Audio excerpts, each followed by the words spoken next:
Olá a todos. Muito obrigado por ter você comigo aqui novamente. Desejo a todos uma boa sexta-feira, um bom final de semana para todos. Pô, tá muito frio aqui onde eu moro, aqui no Rio de Janeiro.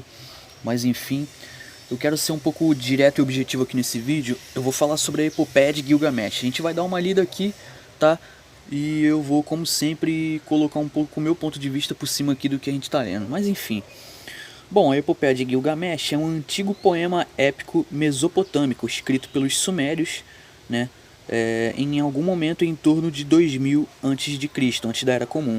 Essa história narra os feitos de Gilgamesh, rei de Uruk, em sua procura pela imortalidade. Ela é considerada a obra de literatura mais antiga da humanidade. Muitos pensam que a Bíblia é o livro mais antigo da humanidade, que a Bíblia foi o primeiro livro a ter sido escrito pela primeira civilização que existiu. Enganado. Aqui diz que o Épico de Gilgamesh é considerada a obra mais antiga, não a Bíblia. O Épico de Gilgamesh, inclusive, é muito mais antigo do que a própria Bíblia, né? Como parâmetro disso, basta lembrar que os famosos poemas homéricos surgiram cerca de 1500 anos depois dessa epopeia suméria. Ela foi localizada por arqueólogos em 12 tábuas de argila, cada qual contendo cerca de 300 versos. No entanto, historiadores consideram apenas as 11 primeiras tábuas, uma vez que a 12ª possui uma versão sintética da história que contradiz as outras inscrições. Bom, essas tábuas foram encontradas em uma escavação que ocorreu no século XIX, na região onde ficava a antiga cidade assíria de Nínive. Essas escavações eram conduzidas pelo arqueólogo britânico Austin Harry Layard. Inclusive isso aqui fica na atual Iraque, tá? Essa região aqui. Bom, em 1849, esse cara localizou uma série de itens pertencentes à biblioteca de Nínive, dos quais as tábuas da epopeia de Gilgamesh faziam parte. Então podem ver que os caras fizeram uma descoberta aí muito interessante. Bom, aqui está um exemplo de uma imagem, ó, de uma tábua de argila, que era usado como um suporte e instrumento da escrita na antiga Mesopotâmia, que é, se eu não me engano, a atual Iraque. Então tá aqui, ó. Essa aqui é uma imagem que mostra como exemplo como era o formato, né? Como era a escrita dos mesopotâmios na tábua. Bom, a narrativa da epopeia de Gilgamesh conta os eventos de Gilgamesh, rei de Uruk. De acordo com a lista real sumeriana, ele foi o quinto rei dessa cidade. Segundo ainda essa lista, o reinado de Gilgamesh sobre Uruk foi de 126 anos. E ele aparece no épico como filho da deusa Ninsuna. Esse rei sumério existiu, provavelmente no período entre 2800 a.C. e 2500 a.C. Engraçado, aqui fala que o rei ele realmente existiu, e aqui fala que o reinado dele foi de 126 anos. A pergunta que eu tenho a fazer é o seguinte: será que esse cara sobreviveu, ele viveu 126 anos e governou todos os anos de vida dele?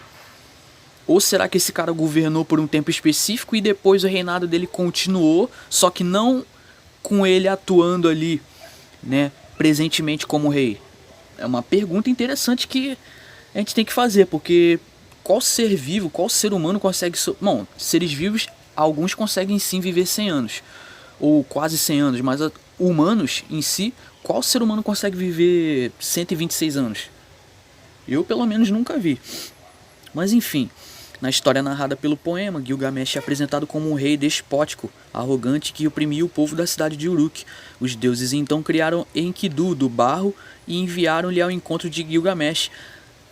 Interessante, na Bíblia fala que Adão foi criado do barro por Deus, não é? Todos nós fomos criados do barro. Então vocês podem ver aí uma ideia bastante semelhante, ou seja, praticamente a mesma ideia aqui no conto de Gilgamesh. Interessante, né?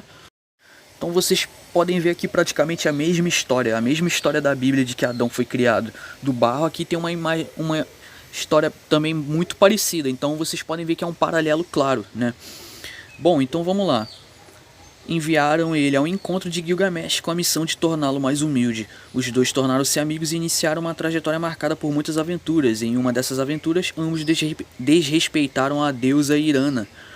Os deuses resolveram matar Enkidu como punição pelo desrespeito a essa deusa, e Gilgamesh, entristecido, iniciou uma outra jornada em busca da imortalidade. Lembrando que isso aqui é mitologia, tá, pessoal? Isso aqui não é real não, tá? Bom, acho que tá muito bem claro para todo mundo que tá assistindo que isso aqui é mitologia, né? Bom, Nessa jornada pela imortalidade, então, Gilgamesh foi ao encontro de Utnapishtim, um herói conhecido por ter alcançado a imortalidade após sobreviver a um grande dilúvio, ou seja, um outro paralelo com a Bíblia, o dilúvio. Durante esse grande dilúvio, Utnapishtim teria construído uma grande arca a mando dos deuses e abrigado sua família e um grande número de animais nela. Então vocês podem ver o paralelo claro com a Bíblia, né? Ou, no caso, o contrário, a Bíblia tem paralelos com esse livro, porque visto que esse livro aqui, o de Gilgamesh, ele tem cerca de 1000 anos antes da Bíblia. Então, 1000 anos é muita coisa, irmão, porque não tem nenhum ser humano que viva 1000 anos. Bom, esse herói prometeu a imortalidade para Gilgamesh, desde que ele cumprisse algumas missões. Entretanto, o rei falhou nessas missões e retornou para Uruk. Bom, a menção ao dilúvio é uma parte da narrativa que chama atenção por causa da semelhança com a narrativa bíblica sobre o dilúvio e a trajetória de Noé. Sim, são paralelos claros. Os historiadores acreditam que a história suméria tenha servido de influência para a formulação da narrativa hebraica sobre o dilúvio. Pois é, quando eu falo isso aqui no canal, muita gente não acredita, né? O pessoal aí que segue a Bíblia, o pessoal aí que é teísta, cristão e tal, eles não aceitam, eles vêm aqui me combater aqui nos comentários. Quando eu falo, ninguém acredita. Mas aqui no artigo está dizendo claramente que os historiadores acreditam. Por que acreditam? Porque isso é algo muito óbvio. Se Gilgamesh veio muito antes da Bíblia e a Bíblia tem histórias que possuem paralelos claros a essas histórias, qual a possibilidade de a Bíblia ser a verdade e tal e os outros serem mentira? Ou qual a possibilidade de só a Bíblia estar correta e os outros serem mentira? Tipo assim, qual a possibilidade dos autores bíblicos ali do Antigo Testamento não ter se inspirado nessas histórias de povos vizinhos? Uma grande pergunta aí que a gente tem que fazer, uma pergunta interessante. Quando eu falo, ninguém acredita, mas aqui, ó, os historiadores estão dizendo, e aí?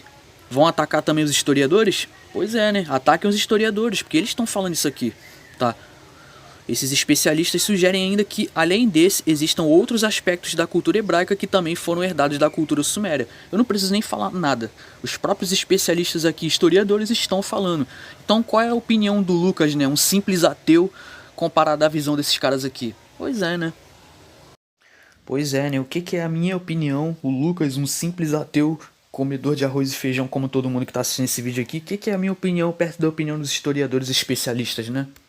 Enfim, então tá aqui, ó. Eu me ajoelhei e chorei. As lágrimas escorreram pelo meu rosto. Bom, então preste atenção aqui, ó. Depois de enviar uma pomba e uma andorinha, que voltaram quando não conseguiram encontrar um lugar para pousar, ele soltou um corvo e quando viu que este não voltava, deixou todos saírem do barco e fez uma oferenda aos deuses. Quando Enlil, o Senhor do céu e da terra, chegou, os outros deuses disseram ter causado o dilúvio. E antes de partir, após refletir, ele voltou para Utnapishtim e sua esposa imortal.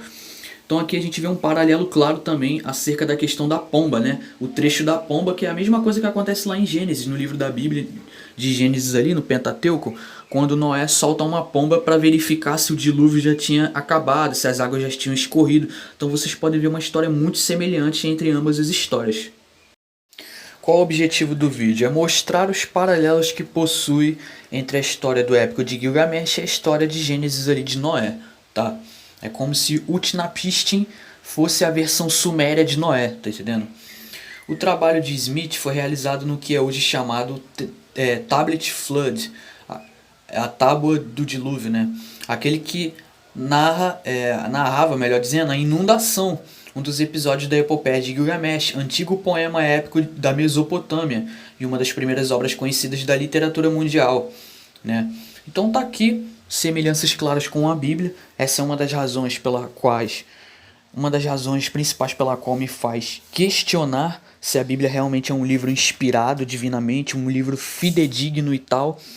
Um livro inerrante não é, eu não vejo mais dessa forma como eu via antigamente, tá? Alguns anos atrás, uns 4 anos atrás, acho que até uns 3 anos atrás, 2 anos eu ainda acreditava na Bíblia. Hoje em dia eu não consigo mais acreditar nela dessa forma, tá? E é isso, espero que todos tenham entendido aí a proposta do vídeo. Se você gostou desse vídeo, por favor, deixe seu like, peço encarecidamente. Deixe seu comentário abaixo caso você concorde ou discorde do que eu estou dizendo. E é isso, inscreva-se no canal caso você seja novo, eu vou ficando por aqui. Por hoje é isso, muito obrigado a todos e até mais.